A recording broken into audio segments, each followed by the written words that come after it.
Bismillahirrahmanirrahim. Assalamualaikum warahmatullahi wabarakatuh. Waalaikumsalam warahmatullahi wabarakatuh.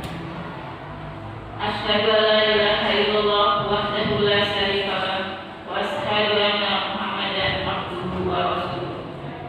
Allahumma shalli ala sayyidina Muhammad wa ala ali sayyidina Muhammad. Puji dan syukur mari kita panjatkan kehadirat Ilahi Robbi. Salawat dan salam semoga selalu tercurah kepada baginda alam Nabi Muhammad Sallallahu Alaihi Wasallam. Sebelumnya kami mengucapkan terima kasih kepada Bapak dan Ibu Guru dan Bapak Kepala Sekolah yang telah hadir dalam kegiatan diseminasi budaya positif pada musyawarah guru mata pelajaran di SMP Pasundan 1 Garut. Kegiatan ini merupakan salah satu tahapan dalam proses pendidikan guru penggerak yang sedang dijalani oleh rekan kita Ibu Sari Ratna Dewi SPD. Sebelum memulai kegiatan ini, izinkan saya membacakan susunan acara sebagai berikut. Yang pertama, pembukaan. Yang kedua, sambutan dari Bapak Kepala Sekolah. Yang ketiga, pemaparan materi oleh Ibu Sari. Yang keempat, tanya jawab. Dan terakhir, doa dan akhir penutup. Ibu Bapak yang saya hormati, untuk mempersingkat waktu, marilah kita awali kegiatan ini dengan bersama-sama membacakan basmalah. Bismillahirrahmanirrahim. Untuk acara yang kedua akan disampaikan sambutan dari Bapak Kepala SMP Pasundan 1 Garut kepada yang terhormat Bapak Suamsadi Permana SPDMM. Disilakan.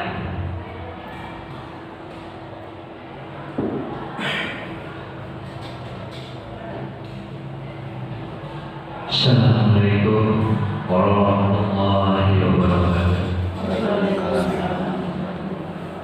Alhamdulillah nahmaduhu wa nasta'inuhu wa nastaghfiruh wa na'udzu billahi min shururi anfusina wa yahdihillahu fala hadiya lahu wa la yudhillu lahu.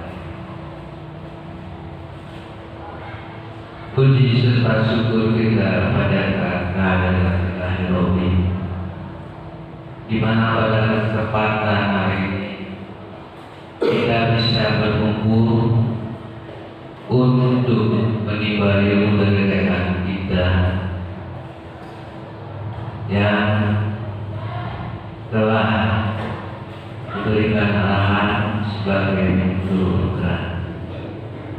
Juga selawat serta salam semoga tetap bahwa kepada junjungan kita Nabi Muhammad Sallallahu Alaihi Wasallam. Terima kasih kepada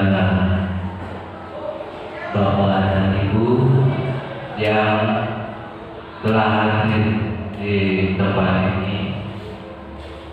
Semoga kegiatan yang terganggu bisa menjadikan aman bagi Bapak Ibu. Untuk kegiatan ini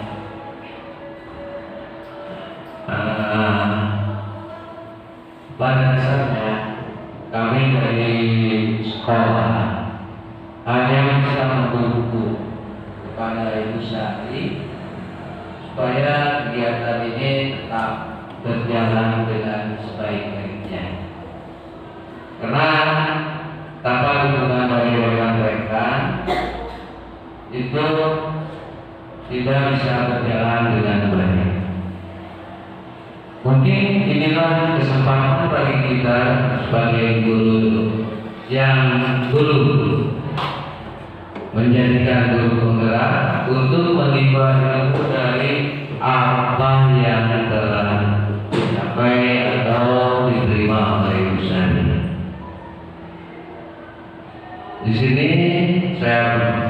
berbangga hati karena kegiatan ini alhamdulillah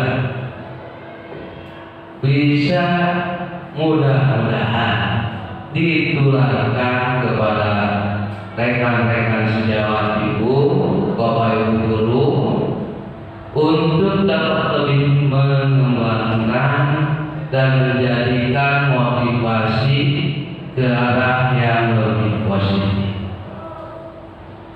Untuk kegiatan ini, saya rasa bapak dan ibu harus terus mendukung, merefleksinya dengan baik, menganalisa apa yang dikerjakan oleh rekan kita, supaya kita juga dapat melaksanakan, menilai apa-apa yang telah dicapai oleh rekan kita ini. Seperti ini mungkin hanya cerita lama. Saya dulu juga di sekolah ini pernah mempresentasikan apa yang tadi diberikan dari penataran. Bahkan saya orang kampung masuk ke sini baru beberapa bulan, oleh kepala sekolah harus mempresentasikan kepada guru-guru yang lebih senior. Tapi alhamdulillah guru-guru senior saya mendukung. Dimulai dari saya mencoba memberikan arahan bagaimana cara membuat kalender pembelajaran, jam-jam efektif atau minggu efektif, sampai ke perencanaan yang disebut dengan perencanaan semester. Itu dulu pernah dengan ketakutan atau apa, karena yang saya hadapi adalah orang tua saya dulu itu almarhum Pak Dindi, almarhum Pak Buya dan sebagainya. Padahal saya baru datang ke sekolah ini. Untuk kalau Ibu Sari di sini rekan-rekannya sudah lama mengenal. Nah ini, jadi dukungan dari senior-senior yang dulu saya lihat itu pada anak muda yang baru nongol juga tetap mendukung dengan sebaik-baiknya. Di sini juga pada Bapak Ibu, rekan-rekan Ibu Sari, saya mohon dukungannya dengan sepenuh hati untuk mengadakan program yang akan diberikan kepada Ibu Sari. Demikian mungkin yang saya sampaikan. Mudah-mudahan dalam kesempatan ini banyak manfaat yang kita dapatkan. Terima kasih. Wassalamualaikum warahmatullahi wabarakatuh. Kepala sekolah yang telah memberikan sambutannya dan terutama dukungannya yang tidak terhingga kepada Ibu Sari secara khusus dan mungkin kepada kita semua, sehingga segala kegiatan yang sedang dan akan dilaksanakan Ibu Sari diharapkan dapat berjalan dengan lancar. Untuk acara selanjutnya kita masuk kepada pemaparan materi diseminasi budaya positif pada musyawarah guru mata pelajaran di SMP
dibahas.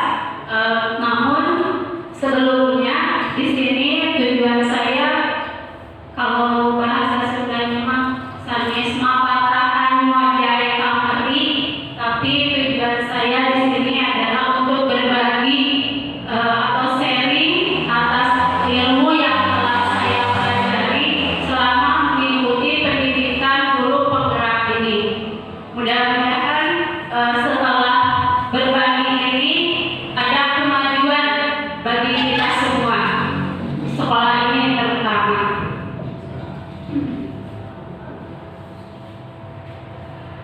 Perkenalkan dulu, nama saya Sarirana Dewi, tempat tanggal lahir Garut 4 Maret 1985, alamat saya di Karangpawitan. Kemudian prestasi yang telah saya raih, alhamdulillah saya dapat lulus seleksi mengikuti calon guru penggerak angkatan 2022 pada tahun 2021.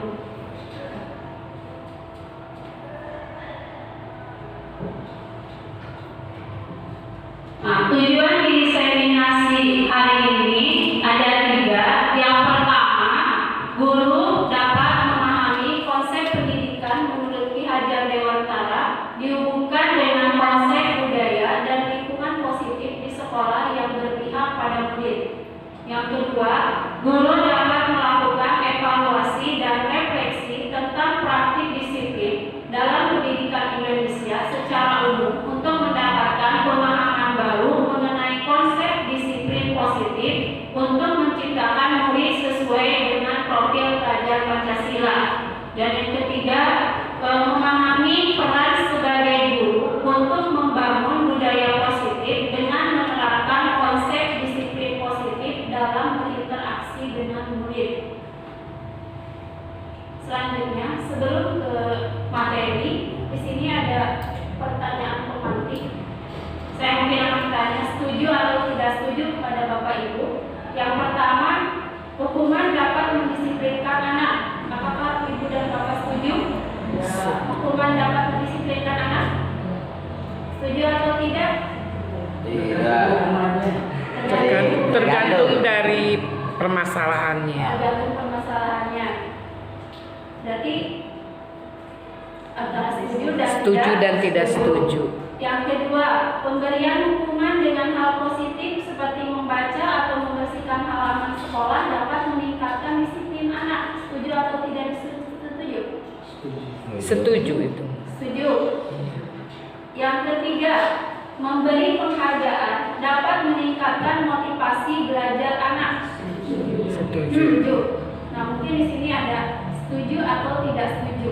Nah, tadi di sini setuju atau tidak setuju. Setelah kita mempelajari materi ini, nanti kita bisa melihat apakah yang tadi kita ucapkan setuju atau tidak setuju itu sesuai atau tidaknya. Kemudian topik diseminasi untuk hari ini yang pertama, selain pandang pendidikan menurut Ki Hajar Dewantara.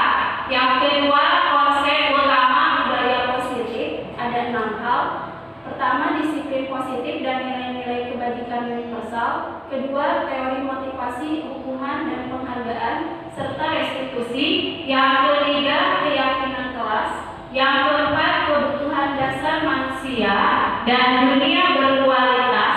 Yang kelima, 5 posisi kontrol. Dan keenam, segitiga restitusi. Yang pertama dulu tentang selayang pandang pendidikan menurut Ki Hajar Dewantara.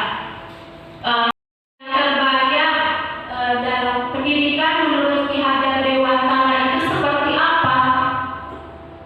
Yang terbayang awal mula.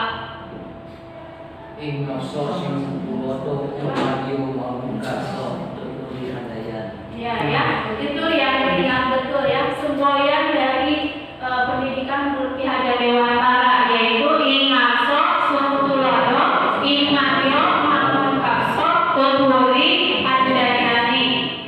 Dan itulah yang harus kita pegang terus dalam menuntun atau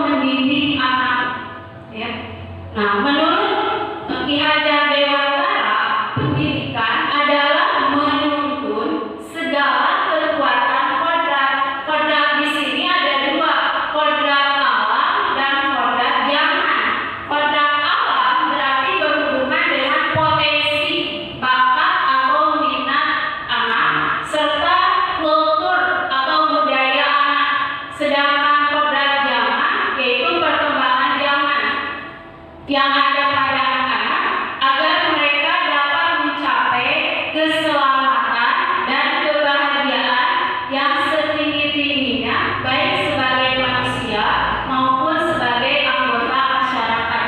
Mungkin itu pendidikan menurut Ki Hajar Dewantara. Jadi utamanya memang kita harus menuntut potensi anak disertai dengan kebudayaan seperti apa, dan juga kita harus mengikuti perkembangan zaman agar anak selamat dan bahagia sehingga mereka menjadi manusia seutuhnya.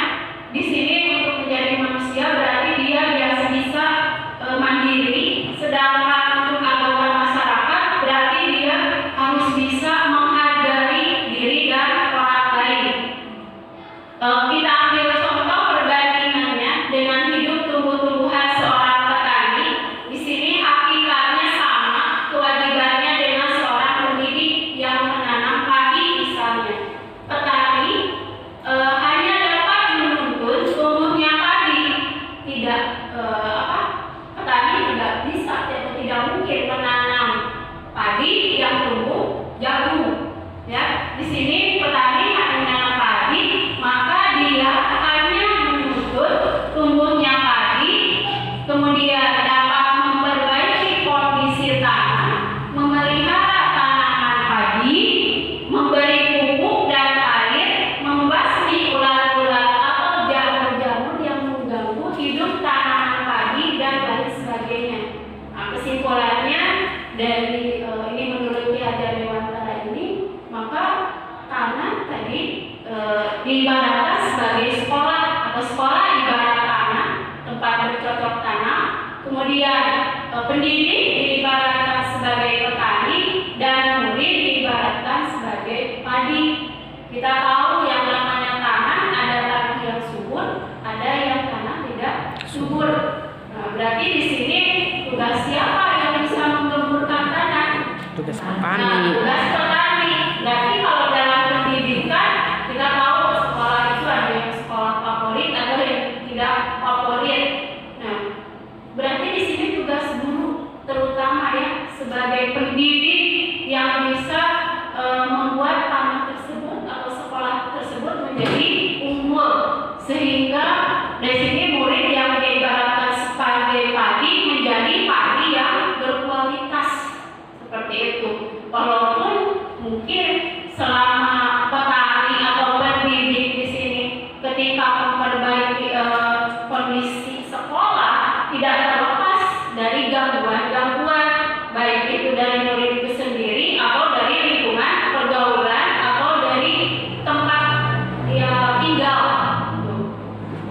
Nah, tugas guru di sini maka perlu mengusahakan agar sekolah menjadi lingkungan yang menyenangkan, aman, nyaman untuk bertumbuh, serta dapat menjaga dan melindungi setiap murid dari hal-hal yang kurang bermanfaat atau bahkan mengganggu perkembangan potensi murid.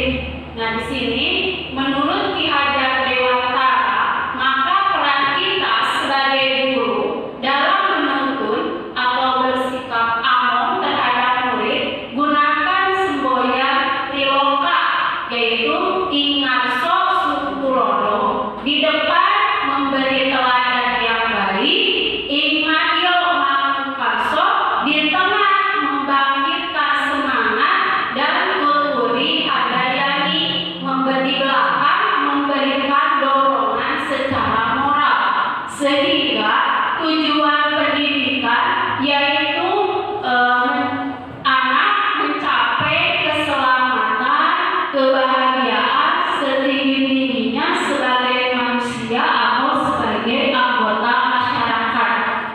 Itu seraya pandang tentang pendidikan menurut Ki Hajar Dewantara. Nah, sekarang materi yang kedua tentang kewajiban universal. Di sini sebelum ke makna disiplin, saya ingin memberikan kegiatan kepada Bapak Ibu. Coba di sini misalkan ada yang dua orang, misalkan Pak Aris dengan Pak Yusuf. Nah, di sini sobeklah secara kertas kecil. Nah, minta tolong ya Pak, atau yang lain yang berdoaan bisa. Kemudian tuliskan benda atau sesuatu yang sangat berharga untuk Anda sehingga Anda tidak mau orang lain tahu apa yang ada dalam yang Anda tuliskan tersebut atau benda yang ada dalam diri Anda tersebut. Kemudian letakkan di salah satu tangan Anda, benda tadi letakkan di tangan, kemudian genggam benda tersebut. Nah, misalkan Pak Aris sebagai A, Pak Yusuf sebagai B. Nah, tugasnya Pak Aris tadi menggenggam benda yang tadi berharga tersebut. Pak Yusuf tugasnya membujuk, mengancam, boleh menghardi, boleh merayu, boleh menyuap atau apa saja yang dilakukan oleh Pak Yusuf agar Pak Aris bisa membuka kepala tangannya.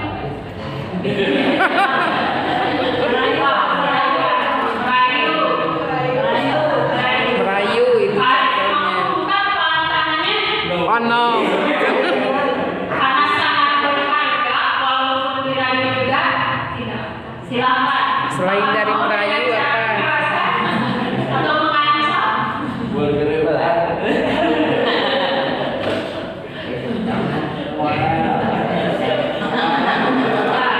Itu masih merayu. Misalkan ya, sudah dibujuk, sudah diancam, sudah dikasih, sudah dirayu, sudah disuap, tetap Pak Aris tidak mau membuka kepala benda tersebut. Coba dari sana, dari kegiatan tersebut apa yang terjadi berhubungan dengan ini? Coba.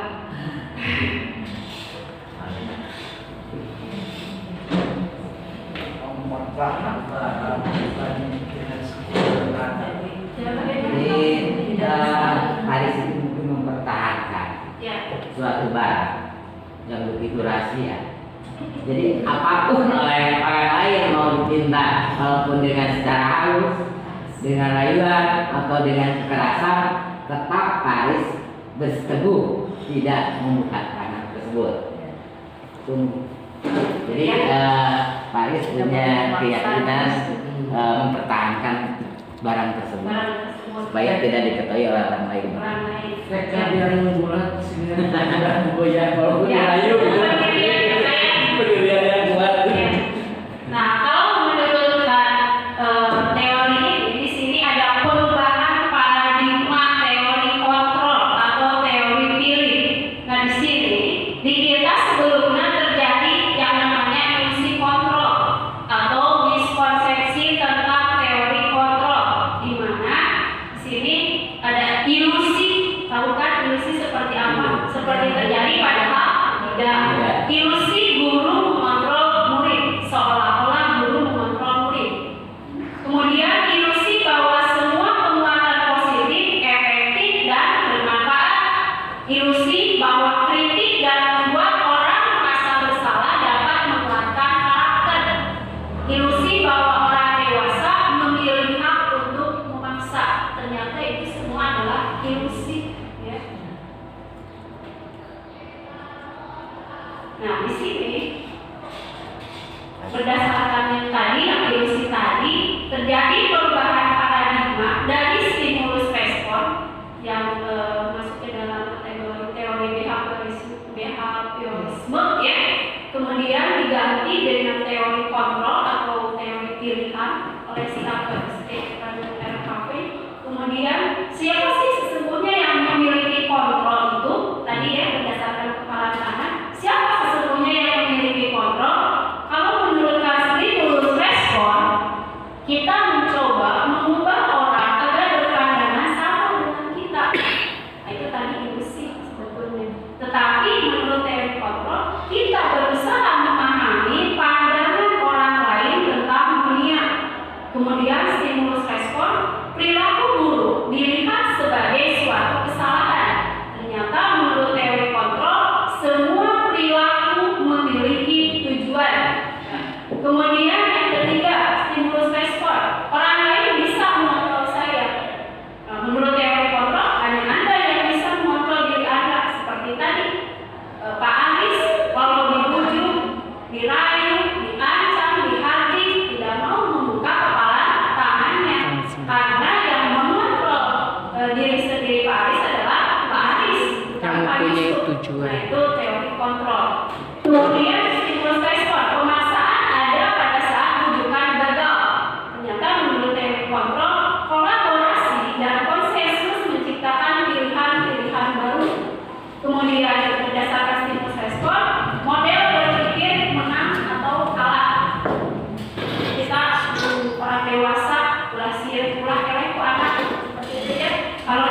yang mau misalkan berarti kita belum merdeka. Artinya kita harus cakap dulu untuk memerintah diri sendiri, pula dikontrol sama orang lain. Kita harus cakap memerintah diri sendiri, terutama untuk kebaikan.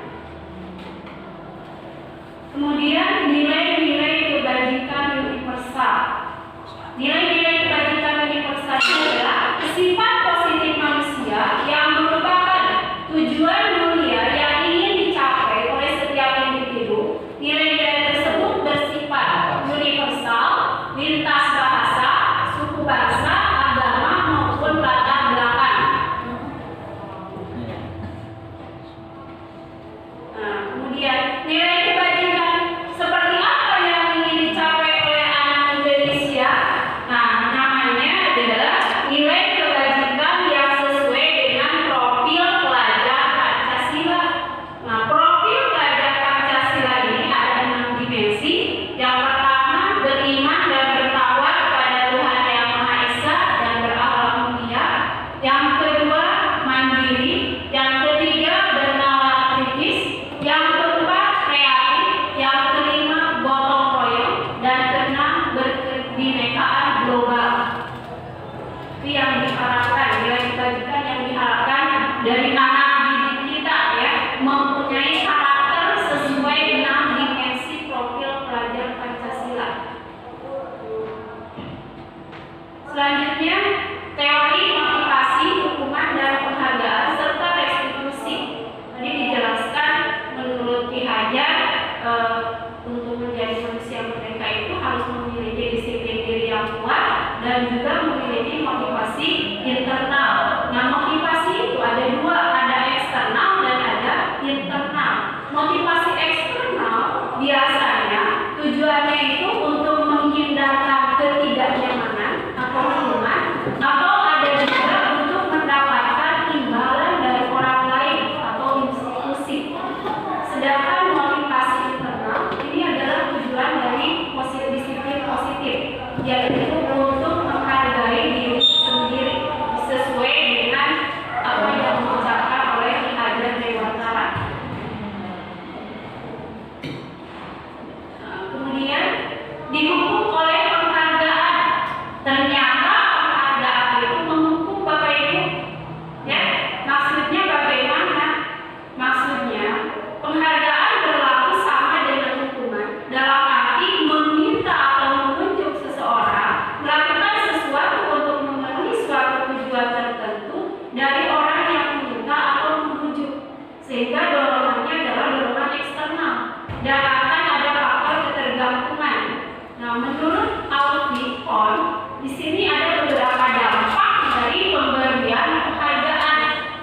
Yang pertama, pengaruh jangka pendek dan jangka panjang.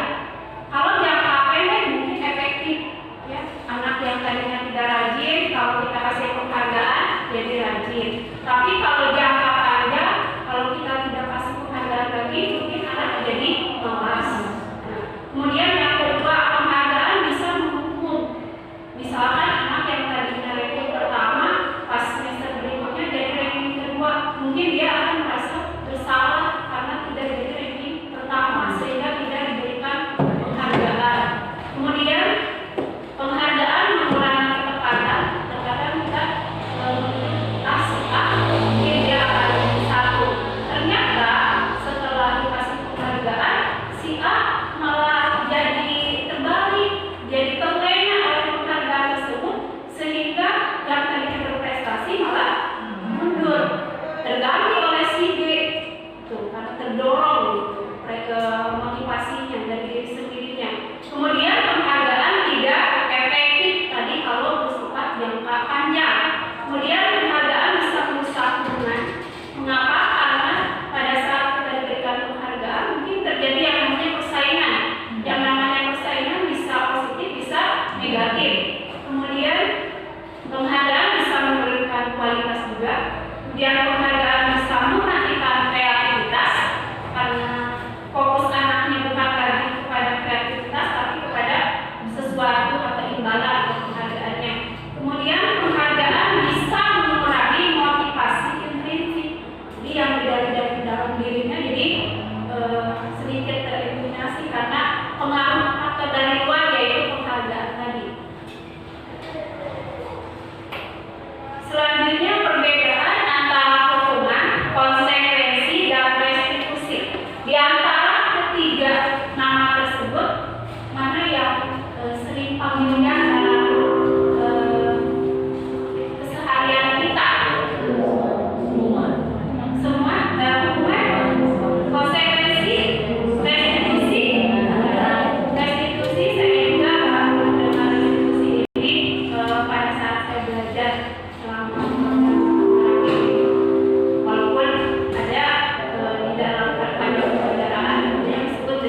sesuatu yang menyakitkan pada anak kalau terjadi, anak akan membenci yang namanya peraturan.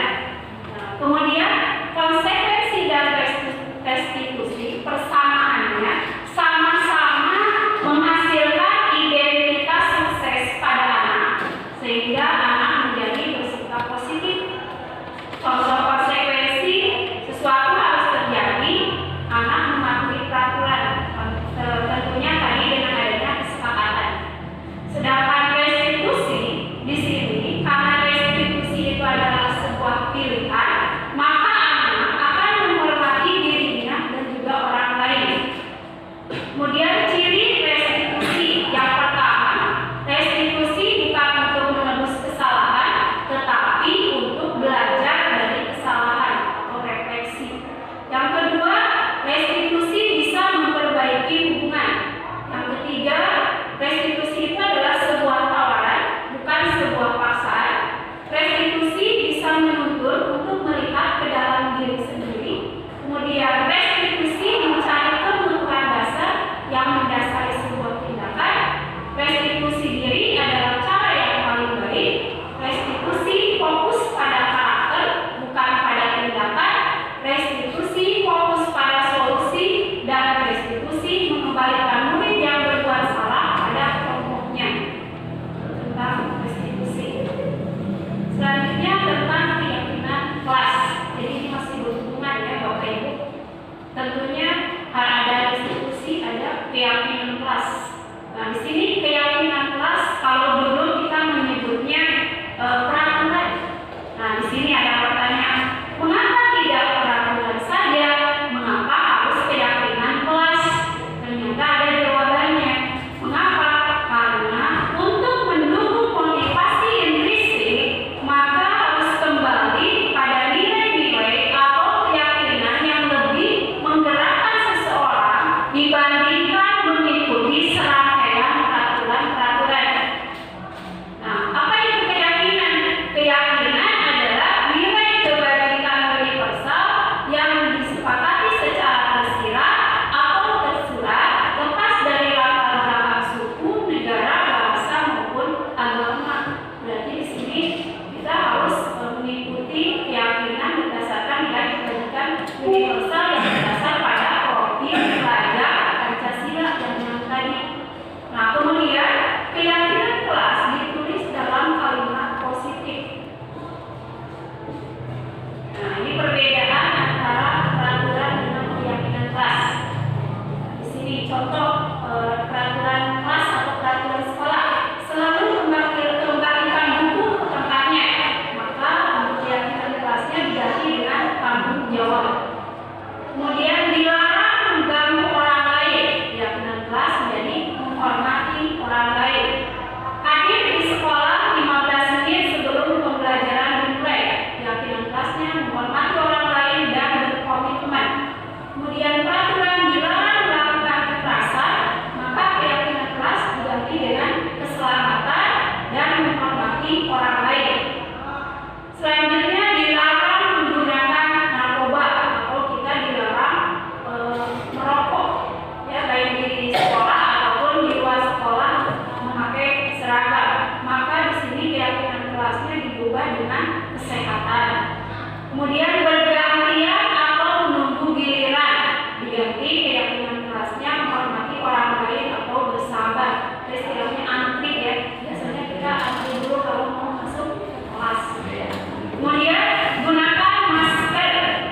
Maka keyakinan kelasnya untuk kesehatan dan keselamatan.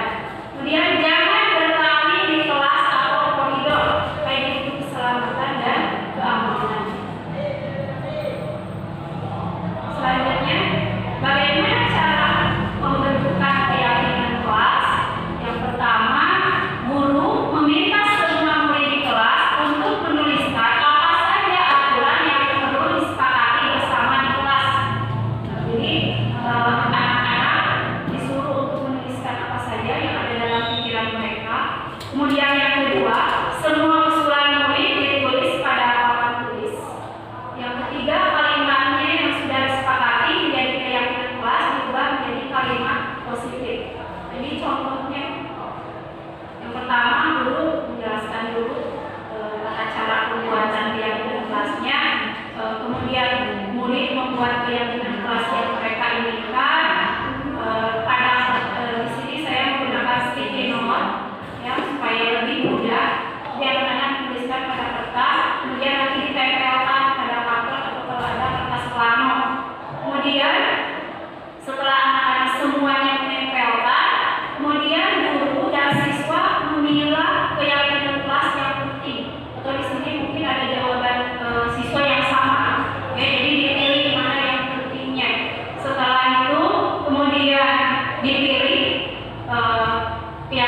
kelas menjadi kalimat positif, kemudian dicek dan disepakati keyakinan kelas, kemudian guru menyetujuinya dengan cara menandatangani kesepakatan kelas, kemudian siswa juga menandatangani pernyataan mereka untuk keyakinan kelas.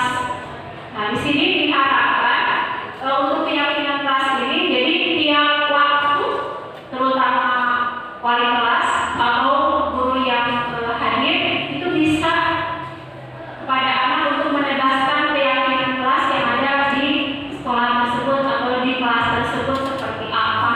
Jadi kalau bisa nanti di tiap kelas ada keyakinan kelas masing-masing, tentunya sesuai dengan kesepakatan siswa dan wali kelas.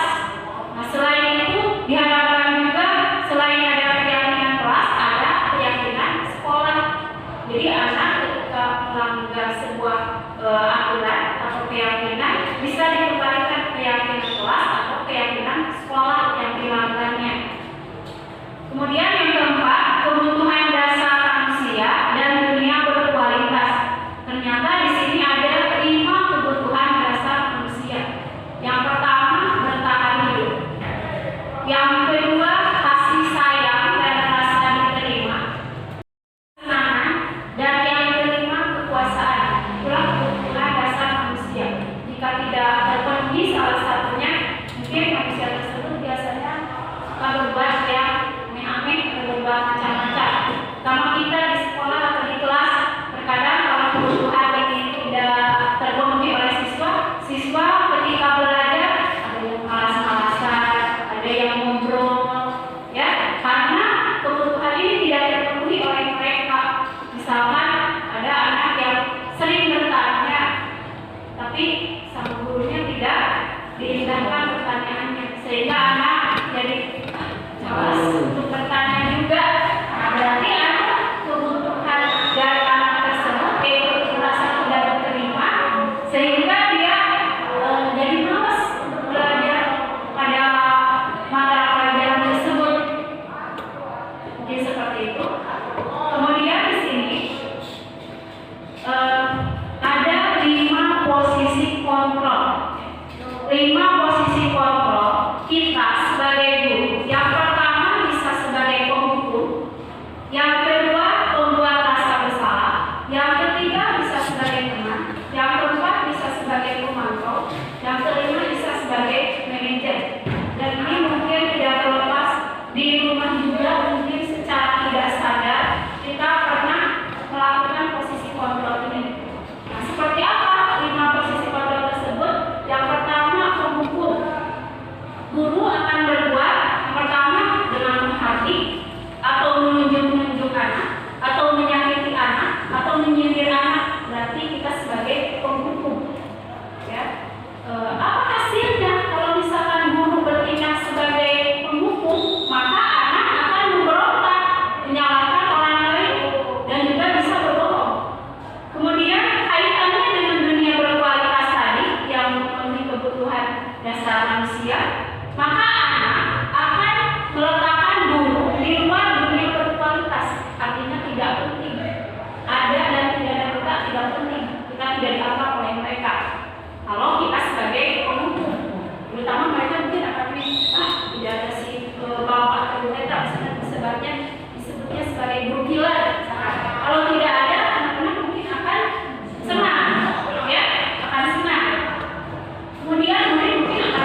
yang bisa menyangkal atau bisa berbohong.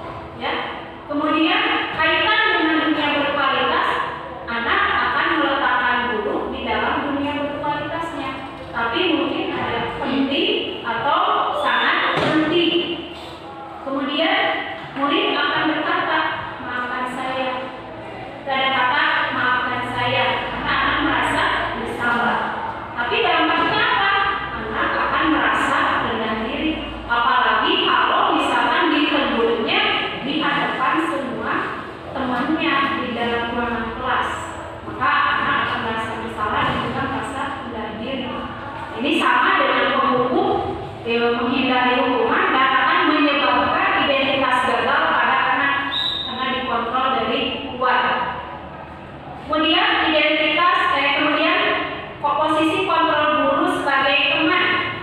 Nah, guru akan berbuat membuatkan alasan-alasan untuk muridnya disertai dengan perkataan, ayolah lakukan demi ibu.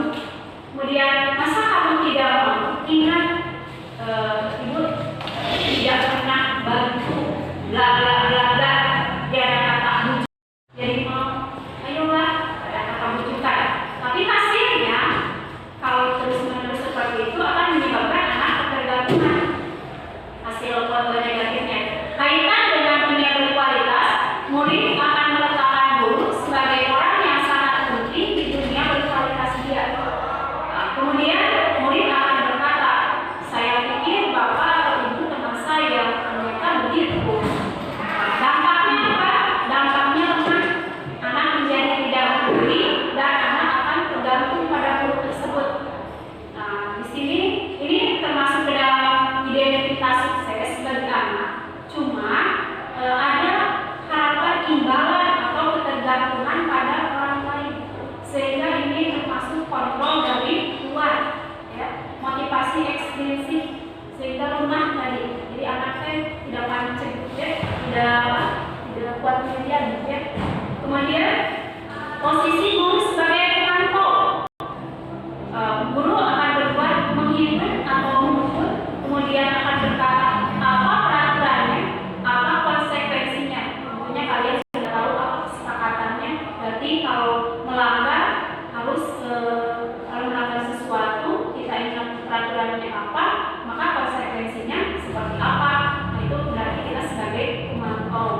Kemudian hasilnya apa? Maka anak akan menyesuaikan diri. Tapi jika diawasi, kalau tidak diawasi, terserah mereka. Kemudian kaitan dengan dunia berkualitas, maka murid akan meletakkan guru atau peraturan dan hukum di dunia berkualitas. Berarti penting, ya, termasuk penting.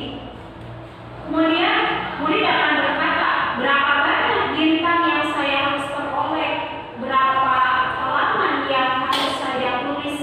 Ini biasanya mah kalau pemantau mah bintang biasanya di TK, ya, Bapak Ibu. Kalau bintangnya banyak mereka akan senang, ya. Kemudian dampak pada murid, maka akan menitikberatkan pada sanksi atau hadiah untuk dirinya. Ini juga sama dengan posisi sebagai teman. Identitasnya sukses karena menjadi sukses, tetapi masih dikontrol atau dapat motivasi ekstrinsik. Tuh.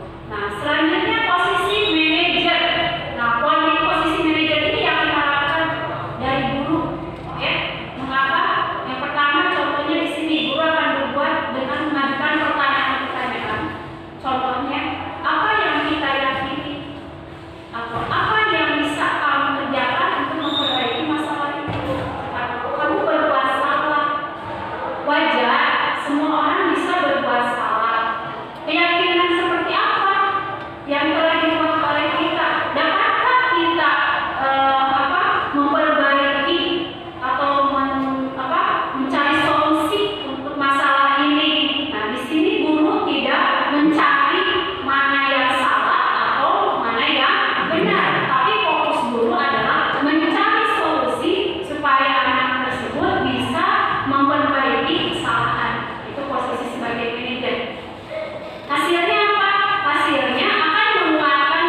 Tujuannya apa? Tujuannya untuk mengubah identitas anak dari gagal karena melakukan kesalahan menjadi orang yang sukses. Nah, contohnya apa? Di sini, seolah-olah anak itu jadi anak supaya mengakui kesalahan. Ya, contohnya di sini kita bisa menyebutkan setiap orang pasti pernah melakukan kesalahan. Karena takut dihukum, jadi berbohong, menyangkal. Tapi kalau kita berusaha dengan cara seperti itu, apa kesalahannya? Setiap orang pasti pernah melakukan kesalahan. Mungkin dengan sendirinya anak akan berkata jujur. Tuh. Kemudian bisa juga dengan kamu bukan satu-satunya orang yang pernah melakukannya. Ya, ada juga ibu juga mungkin pernah melakukannya. Tapi fokus di sini kita sama-sama mencari solusi, bukan untuk mencari kesalahan masing-masing. Nah, itu menstabilkan identitas. Yang kedua, tahap validasi tindakan yang salah. Tujuannya apa? Di sini disebut di tengah-tengah, karena untuk memenuhi kebutuhan dasar tadi yang 5, ya, kasih sayang, rasa diterima, kebebasan, bertahan hidup. Nah, itu contoh-contohnya, ya. Kemudian apa sih perkataan dari guru? Contohnya, kamu tentu punya alasan mengapa kamu berbuat salah, ada alasannya. Kemudian, adakah cara yang lebih efektif untuk mendapatkan apa yang kamu butuhkan? Ya, mungkin anak karena tadi dari 5 tadi ada yang tidak terpenuhi salah satu atau beberapa, maka si anak melakukan kesalahan. Jadi tugas kita adalah mencari kebutuhan seperti apa nih yang tidak terpenuhi oleh anak. Kemudian yang ketiga, tahapan ketiga adalah menanyakan keyakinan. Ya, maksud di sini menanyakan keyakinan kelas. Nah, tujuannya adalah untuk menghasilkan keyakinan yang dihubungkan dengan nilai-nilai dan bertindak menjadi orang yang diinginkan atau orang yang sukses. Perkataan seperti apa yang guru perbuat supaya menambah keyakinan anak? Yang pertama, nilai-nilai apa yang telah kita sepakati? Atau kamu ingat ya apa keyakinan kelas kita? Atau apa keyakinan sekolah kita? Apa yang telah kamu langgar? Nah, itu menanyakan keyakinan. Selanjutnya, kita tambahkan lagi, kamu ingin menjadi orang yang seperti apa? Nah, bagaimana cara kamu untuk memperbaiki masalah kamu tersebut? Nah, itu adalah contoh menanyakan keyakinan. Mungkin materi sampai sini. Di sini ada contoh kasus untuk penerapan segitiga distribusi yang melanggar keyakinan kelas saling menghormati dan menghargai orang lain. Di sini ada Aris yang tidak terima uangnya yang jatuh diambil oleh temannya yaitu Al-Faiza. Al-Faiza bukan memberikan uangnya kepada Aris, malah dibawa ke kali. Aris sudah bilang itu uang saya, tapi terus malah dibawa ke kali. Akhirnya Aris menjadi kesal. Setelah kesal, beradu mulut dan akhirnya terjadi pertumpahan. Bagaimana cara penyelesaian kasus dengan restitusi? Tadi mendengar laporan dari teman-teman kamu, katanya kamu habis bertengkar dengan Al-Faisal. Iya. Kenapa? Masalah uang. Masalah uang. Masalah uang gimana? Ya jatuh gitu Bu. Uang siapa yang jatuh? Uang Uang Faris jatuh. Terus digimanain sama Faisal? ya udah Faisal kok dibawa lari. Dibawa lari. Terus Faris jadi gimana? Ya kesel gitu Bu. Jadi kesel. Nah, mungkin ibu juga sama lah kalau misalkan oleh teman ibu digituin ya, mungkin ibu juga akan merasakan kesal. Nah, lalu apa yang kamu lakukan setelah itu?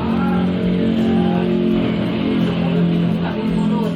Apakah hanya adu mulut saja? Tidak Bu. Apalagi yang kamu lakukan? Berantem. Berantemnya seperti apa? Ya mau nonjok gitu. Nunjuk apa? Bagian apa? Tangan. Bagian tangan. Dua-duanya katonjok, Farisnya katonjok, Faisalnya sama. Oh begitu. Pasti kamu berbuat begitu, pasti ada alasannya kan? Ya, alasannya tadi kenapa kamu sampai adu mulut bahkan sampai bertengkar dengan Faisal? Karena apa? Karena uangnya bagaimana? Merasa apa kamu? Kesel. Kesel. Kenapa? Ambil sambil dibawa lari-lari, tidak dikasihkan ke kamu. Jadi kamu merasa kesal. Nah, ibu sangat menghargai tindakanmu, ya. Ya, walaupun itu tidak benar, ya. Coba kamu pikirkan tindakan kamu kalau misalkan tadi dengan adu mulut, terus yang keduanya sampai berantem, main tonjok-tonjokan, ya. Kalau misalkan itu tidak ada yang melerai, kira-kira apa yang akan terjadi? Bukbek. Bisa-bisa antara keduanya akan terjadi, fisiknya akan bagaimana kira-kira? Fisiknya bisa berkurang, bukan berkurang, mungkin ada fisiknya yang terluka. Kira-kira kalau misalkan urusannya seperti itu, orang tua tahu itu kejadian di sekolah, maka urusannya panjang tidak? Bisa-bisa kok orang tua sama orang tua akan dilaporkan itu, ya. Itu tindakan penganiayaan itu maksudnya. Ya, paham ya? Nah, tindakan seperti itu apakah sesuai dengan aturan yang ada di sekolah kita? Sesuai tidak? Tidak. Coba apa aturan yang dilanggar oleh Faris? Aturan seperti apa? Aturan berantem. Kalau berantem berarti aturan yang dilanggarnya apa? Aturan untuk saling menghormati, terutama antar sesama teman. Nah, apakah itu penting? Untuk saling menghormati antar teman itu penting tidak? Penting. Pentingnya apa? Dengan saling menghormati maka tidak akan terjadi pertengkaran. Apakah Faris bersedia memperbaikinya? Apa saja? Minta maaf kepada siapa? Sama Faisal. Apakah minta maaf saja cukup untuk memperbaiki kesalahan? Cukup dengan minta maaf. Apakah tidak akan terulang lagi? Tidak akan terulang lagi, yakin. Coba solusinya selain minta maaf apa lagi supaya tidak terulang lagi kejadian seperti ini. Apa yang harus dilakukan Faris kalau Faris merasa kesal, kalau merasa dipermainkan oleh teman?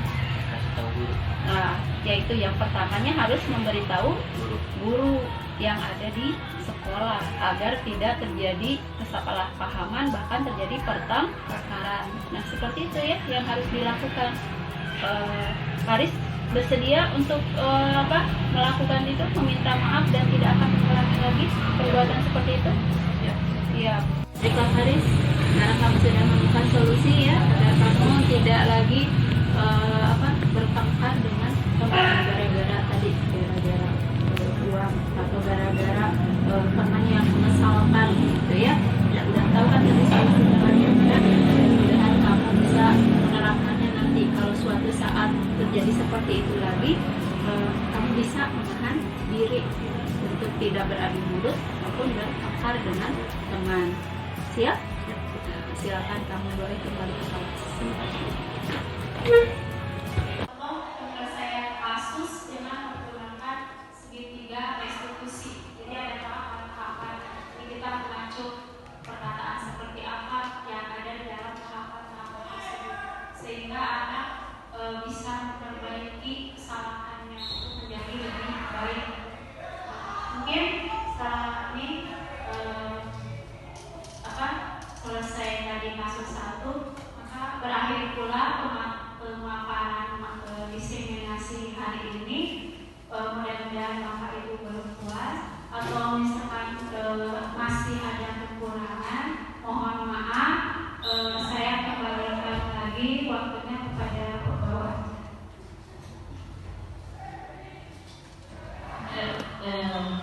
Terima kasih Bu Sari, pemaparan yang sangat luar biasa. Bagaimana Ibu Bapak, kita sudah ya, bagaimana keseharian kita, apa yang kami sampaikan memang begitulah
dengan kesalahannya, dan kita sendiri juga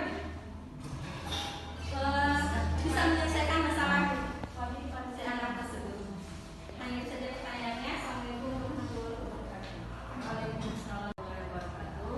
Waalaikumsalam. Tadi saya sudah lihat dari penyelesaian masalah bagi siswa yang bermasalah. Nah, di sana kan ada penyelesaiannya secara restitusi. Nah, ini yang saya tanyakan di sini, kalau misalkan ada siswa yang bermasalah, itu tahap penanganannya itu misalkan terjadi di kelas atau di luar kelas, itu ditangani oleh siapa dulu gitu? Tahapannya itu seperti apa? Itu pertanyaannya. Ya, sekian. Assalamualaikum warahmatullahi wabarakatuh.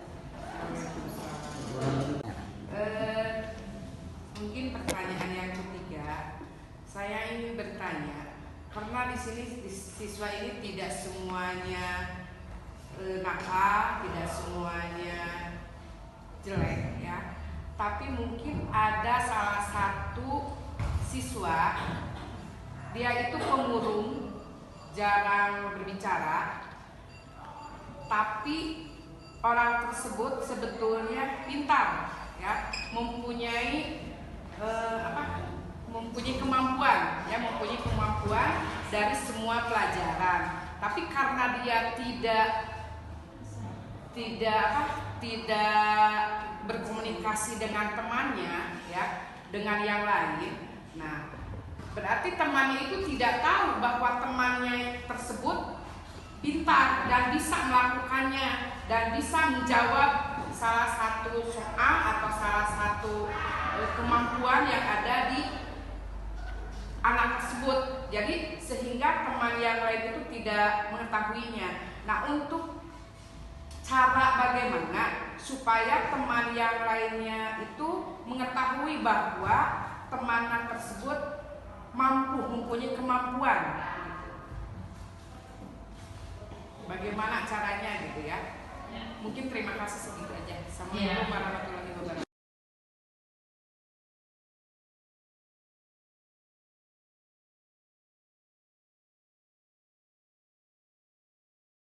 Bagian terakhir dari pemaparan Ibu Sari akan sampaikan refleksi. Merefleksi apa yang telah dipelajari hari ini. Di sini ada beberapa pertanyaan mungkin ya. Yang pertama, hal baru apa yang merubah paradigma saya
sadarlah.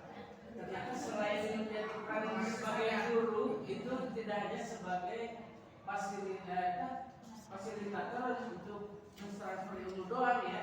Ternyata ada peran-peran lain yang sangat penting ya dalam mencapai keberhasilan dalam mengajar. Di antaranya kita harus bisa memposisikan diri terhadap anak. Itu aja mungkin.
Tutup, kita berdoa dulu untuk kelancaran keselamatan semua. Mari kita tutup diseminasi hari ini dengan bacaan doa kafaratul majelis. Subhanakallahumma wa bihamdika asyhadu an la ilaha illa anta astaghfiruka wa atubu ilaik. Assalamualaikum warahmatullahi wabarakatuh. Waalaikumsalam warahmatullahi Ya, Ibu Bapak yang terhormat, terima kasih atas segala perhatian dan waktu, terutama karena telah mengganggu aktivitas Ibu Bapak pada siang ini. Semoga apa yang bersama-sama kita jalani hari ini menjadi amal kebaikan yang dicatat oleh Allah Subhanahu wa Ta'ala. Mari kita tutup bersama acara ini dengan membacakan hamdalah. Alhamdulillahirobbilalamin. Wassalamualaikum warahmatullahi wabarakatuh. Waalaikumsalam warahmatullahi wabarakatuh.